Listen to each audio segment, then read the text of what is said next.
Today, we're digging into something huge, Canada's ambitious new dental plan. It promises so much, but what's really happening now that it's out in the wild? Okay, let's get into it. You know the feeling, right? That nagging toothache, the overdue checkup, maybe something even more serious. But you don't have that private dental insurance to soften the blow to your wallet. It's a tough spot that millions of Canadians know all too well.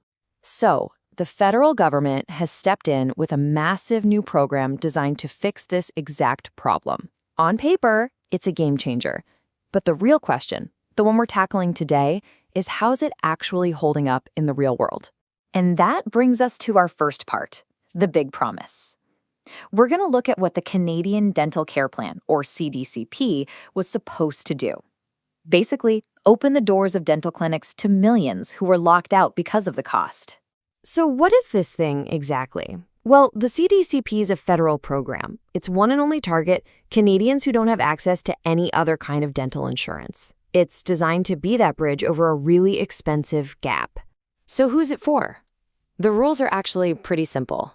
You have to be a Canadian resident, you can't have any other dental insurance, your family's net income needs to be under $90,000, and you got to be up to date on your taxes.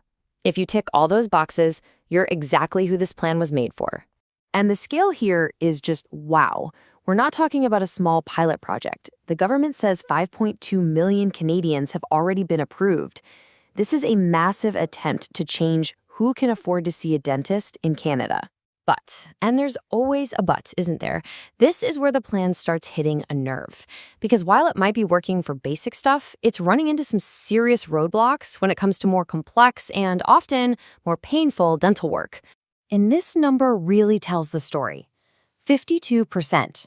That's the percentage of pre-approval requests for complex procedures that have been rejected. Think about that. More than half the time, for serious work, the answer has been no. Now, to be fair, Health Canada adds a pretty important piece of context here. They say that 52% number includes a bunch of applications that were just filled out wrong or were incomplete. If you take those out of the equation, the rejection rate for complex care drops to 38%. Still, that's almost 4 out of 10 people. So why the rejections? Well, the official reasons are what you might expect. Things like, yep, incomplete paperwork. Or the government reviewers decided there wasn't a good enough clinical reason for it. Sometimes it's a duplicate request, or the procedure somebody needs just isn't on the list of what the plan covers. Okay, so that's the view from the government side. But what's it like from the other side of the desk? Let's look at this from the view from the dentist's chair. The people who are trying to make this whole new system work for their patients every single day. And some dentists are not holding back. One clinic owner, Oscar Minkov, summed up the frustration like this, saying, "The government is deliberately provoking conflict between the patient and the provider." A pretty strong statement. He feels the whole setup is designed to create arguments in his office. And here's why. This is the core of the problem. The patient walks in with a letter from the government that says, you have 100% coverage. But the dentist has a fee guide from that same government that says, hey, our payment rates are about 10 to 15% lower than your normal fees, and by the way, you should charge the patient the difference. You can just imagine the conversation that follows. And then you've got the waiting game. If you need one of those more complex procedures, you have to get it pre-approved first, and that wait can be long. We're talking 2 to 3 months to get the green light for a single crown, or 10 to 12 weeks just for a pre-assessment for dentures. That is a long time to be waiting in pain. It's also really important to know what's just not on the table at all. Things like dental implants, some complex oral surgeries, braces, and certain types of bridges, they are simply not covered by the cdcp. It's a major source of confusion and, frankly, disappointment for a lot of people. Okay, so let's zoom out. Are these just the growing pains of a huge new government program, or are we looking at something more fundamentally flawed? What's the road ahead look like?